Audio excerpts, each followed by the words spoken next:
Section 1. Hear a conversation between a woman and the librarian. Now you have some time to look at questions 1 to 6.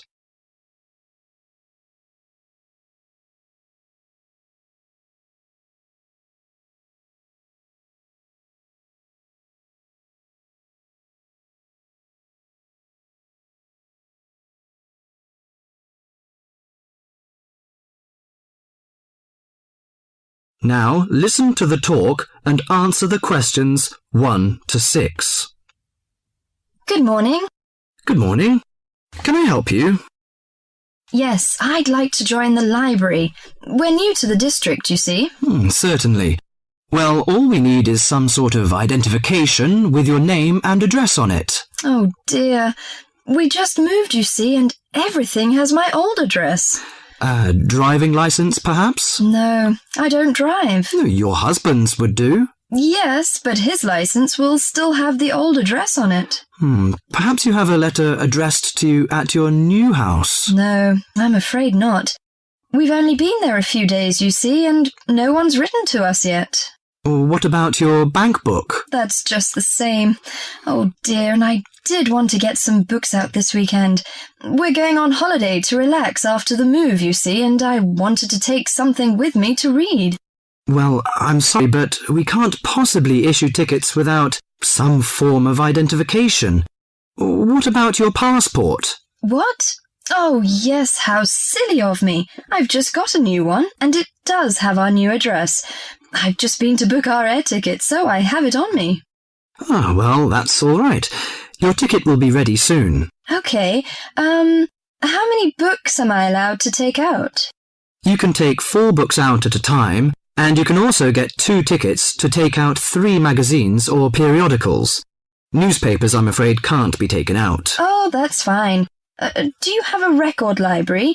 Some libraries do, I know. Yes, we do. You have to pay a deposit of $5 in case you damage them, but that entitles you to take out 2 records at a time. That's good. Could you show me where your history and biography sections are, please? Yes, just over there to your right.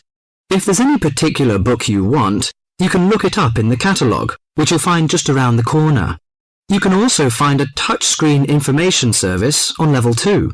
Thank you. Oh, and how long am I allowed to keep the books for?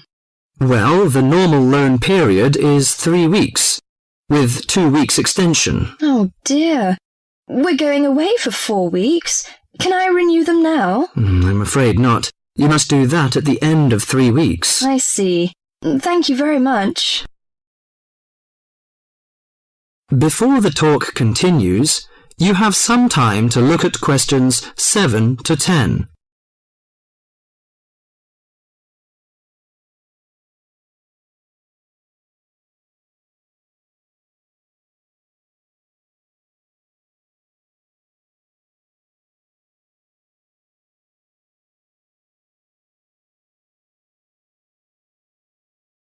Now listen to the talk and answer the questions 7 to 10.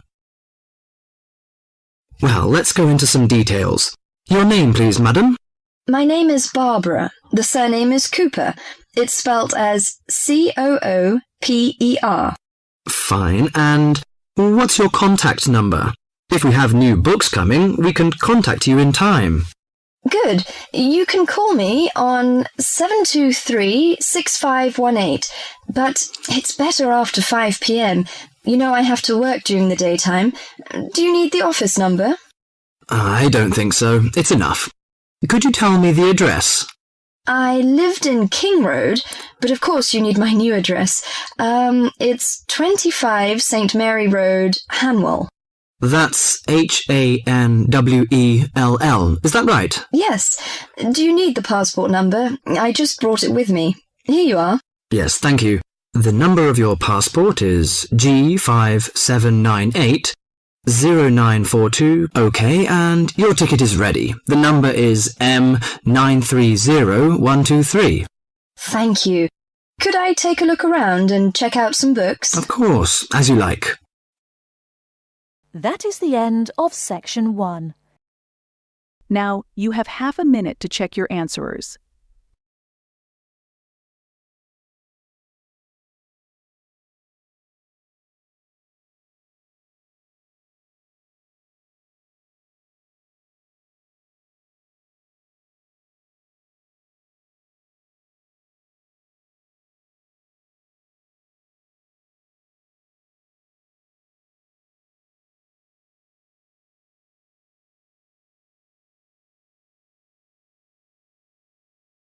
Section 2. You will hear a conversation about plans for a university sports centre. First, you have some time to look at questions 11 to 16.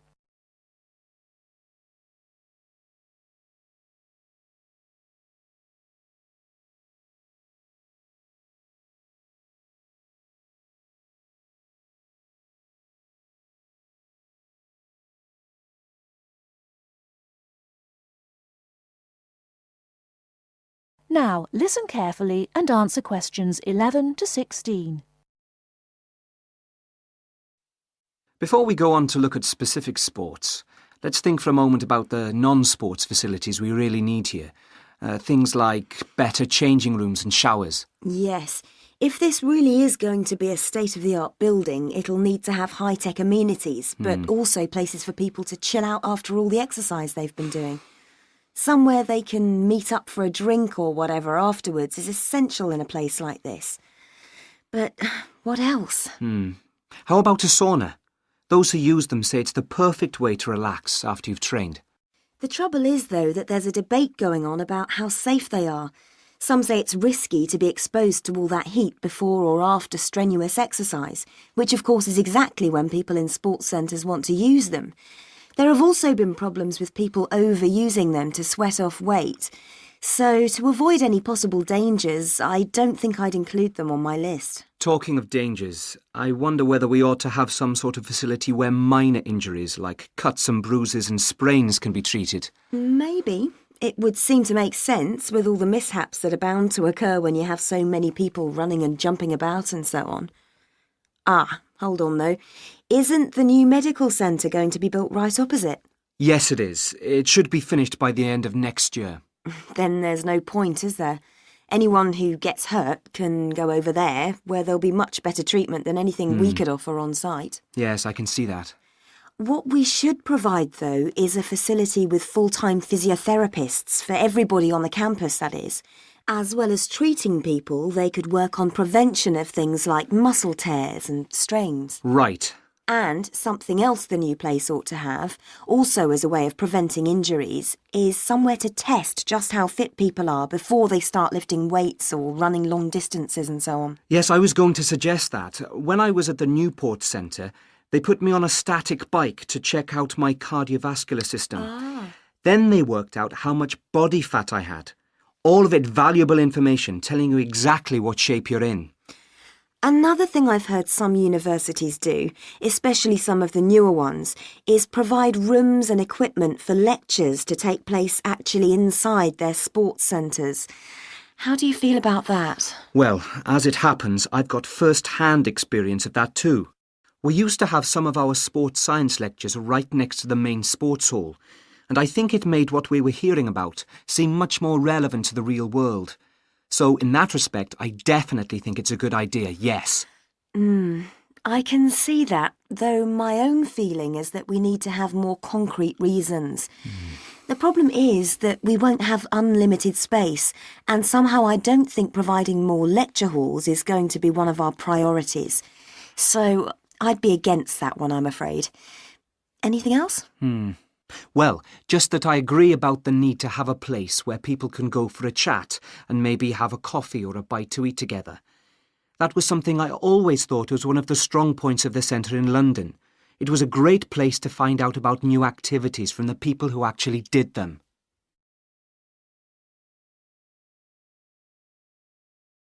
Before you hear the rest of the talk, you have some time to look at questions 17 to 20.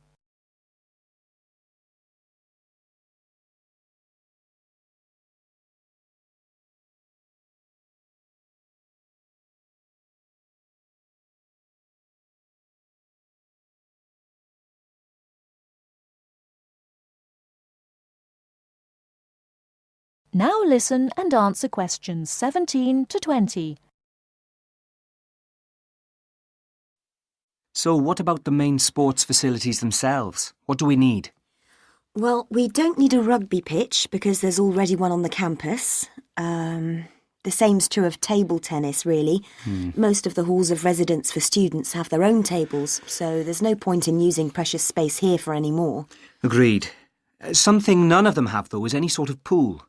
A lot of students have complained about this, saying they have to take a bus downtown if they want to go for a swim. Yes, that's definitely one for this place. Perhaps a jacuzzi too. That would be nice, wouldn't it? It would. Perhaps next to the squash courts, just down there to the right. They are very popular, by the way. I think we should have a couple more here, don't you? Absolutely.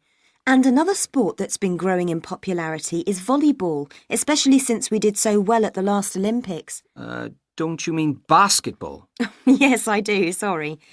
Anyway, the point is that there is a court in the old gym next to the Students' Union building, but it always seems to be fully booked up, even though it's not very good. And there's nowhere else on campus to play. OK, let's have one of those too. How much space have we got left, by the way? That is the end of section 2. Now, you have half a minute to check your answers.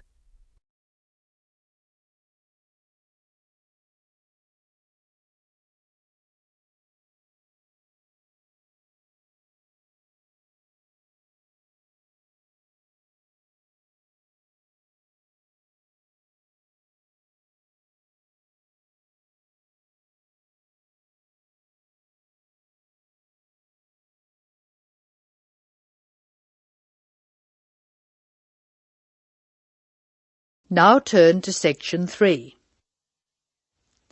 Section 3. You'll hear a lecturer talking to students about America in the 1960s. You have some time to look at questions 21 to 26.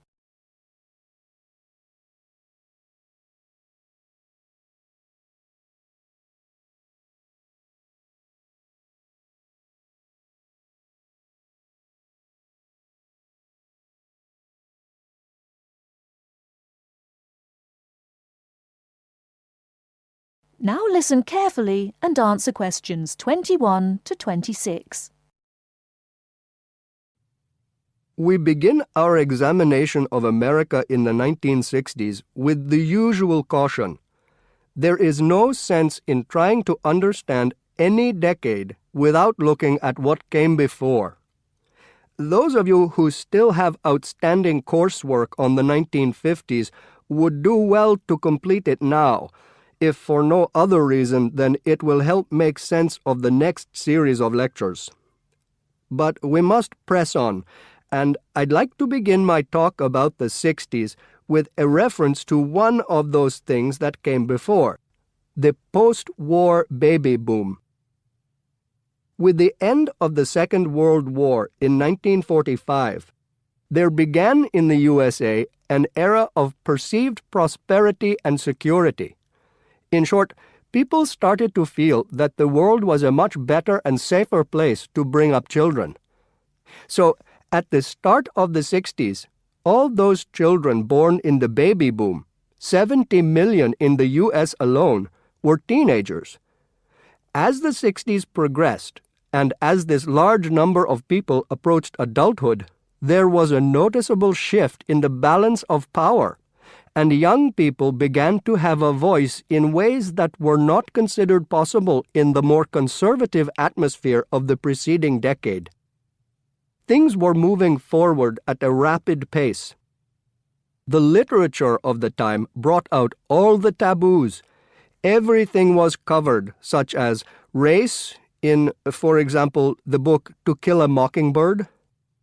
The role of women changed, and equality for women, well, let's just say that once certain books were published, women were no longer going to be satisfied with their roles as devoted wives and mothers. Through literature alone, the whole fabric of society was challenged, and by the end of the 60s, things would never again be as they had pretty much been for the preceding 40 years. It was a decade of protest, civil rights protests, feminism, the rights of minorities, the Vietnam War. All these causes led to peaceful and not-so-peaceful protests on college campuses and elsewhere. People had been given freedom of speech and they were going to use it. The crime rate rose to 9 times what it was in the 50s, as respect for the old order faded away. But it was also a time of great development. In medicine, the 60s saw the first heart transplant. In technology and the space race, where we saw the first American in orbit and lasers being invented at the start of the decade, and the first man on the moon, and the first primitive internet at the end. Before you hear the rest of the talk, you have some time to look at questions 27 to 30.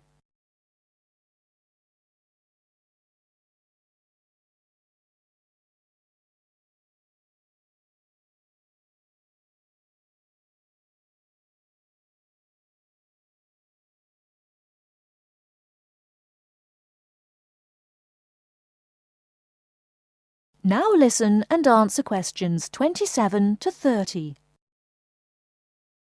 None of this, good or bad, might have happened if things in 1962 had gone slightly differently. On October 16th, President John F. Kennedy met with his closest advisors at the White House. They had obtained photographic evidence showing that Cuba was building or installing nuclear weapons. It was widely believed that Cuba was preparing to fire these weapons at cities in the USA. Kennedy was faced with 3 choices: to try to resolve the crisis diplomatically by negotiating with Cuba and the Soviet Union, to take action to block the delivery of more weapons into Cuba, or to attack Cuba, destroying their weapons. Believing that the first option would end in failure and that the third option would lead to war, it was the second option that Kennedy chose.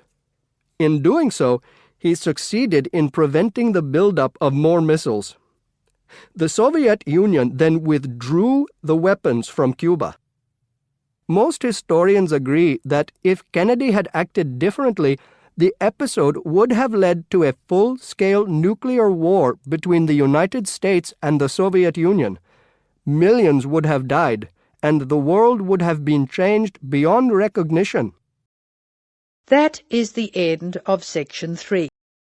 Now, you have half a minute to check your answers.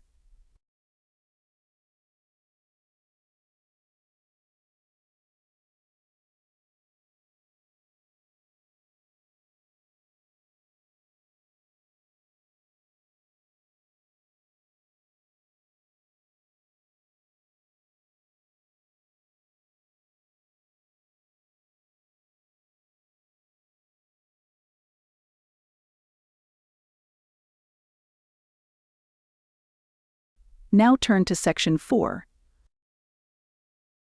You are going to hear the first part of a lecture on American culture and American customs. First, you have some time to look at question 31 to 40.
Now listen carefully and answer question 31 to 40.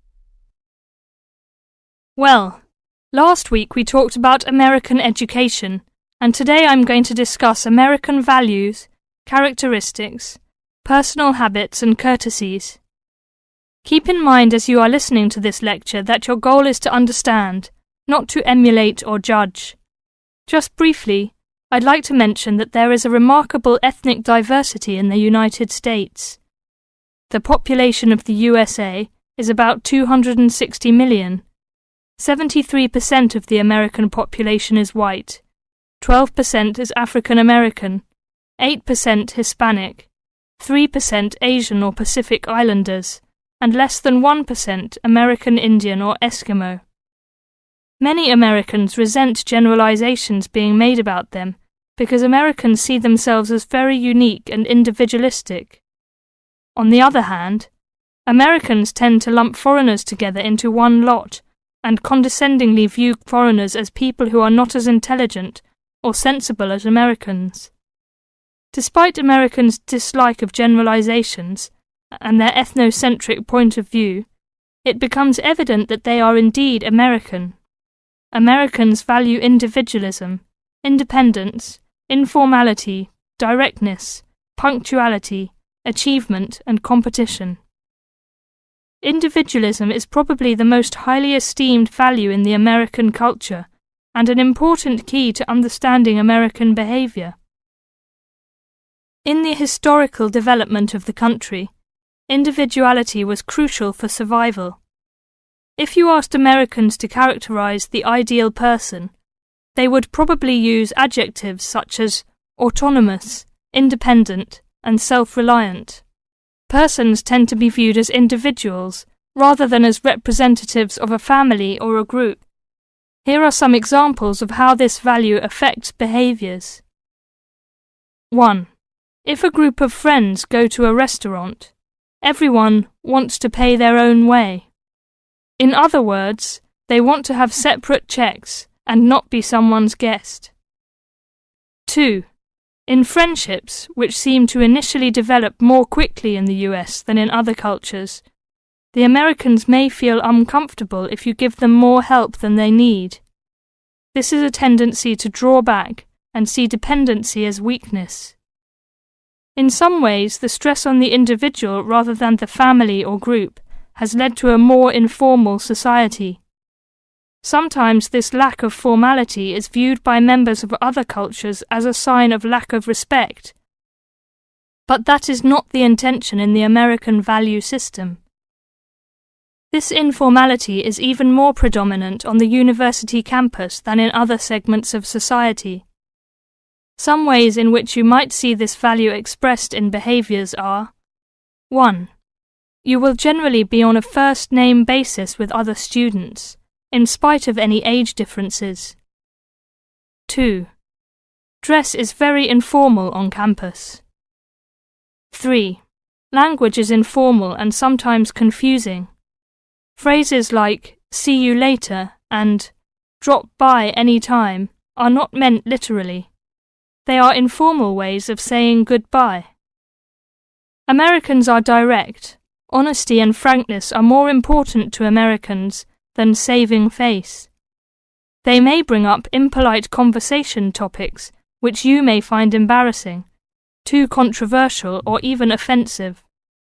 Americans are quick to get to the point and do not spend much time on formal social amenities. This directness encourages Americans to talk over disagreements and to try to patch up misunderstandings themselves, rather than ask a third party to mediate disputes. It is particularly interesting to see what behaviors have culturally become associated with straightforwardness. 1. A firm handshake somehow has come to be interpreted as a sign of sincerity. 2. Looking at a person when you speak to him or her gives an indication of honesty. 3. In a question of honesty versus politeness, honesty wins. It is considered better to refuse graciously than to accept an invitation and not go. 4. You will be taken at your word. If you refuse food the first time it is offered, to be polite, it may not be offered again. An American will not know that your initial refusal is politeness. Great value is attached to time in the US. Punctuality is considered an important attribute. As with all values, there are different rules of acceptability in different cultures. In the US, you should be present for school or business appointments at the exact time agreed upon. In social appointments, you can arrive 10 to 15 minutes after the agreed upon time without giving offence. If you are invited somewhere for dinner and are more than 15 minutes late, you will need to offer an apology and an explanation. A phone call explaining you have been detained and will be late will save face for you and patience for the other person. Americans also value achievement and competition. The American style of friendly joking or banter, of getting the last word in, and the quick and witty reply are subtle forms of competition. Although such behaviour is natural to Americans, you may find it overbearing or disagreeable. Americans are obsessed with records of achievement in sports, and sports awards are often displayed in their homes. Also, sometimes books and movies are judged not so much on quality, but on how many copies are sold, or on how many dollars of profit are realized. That is the end of Section 4. Now, you have half a minute to check your answerers.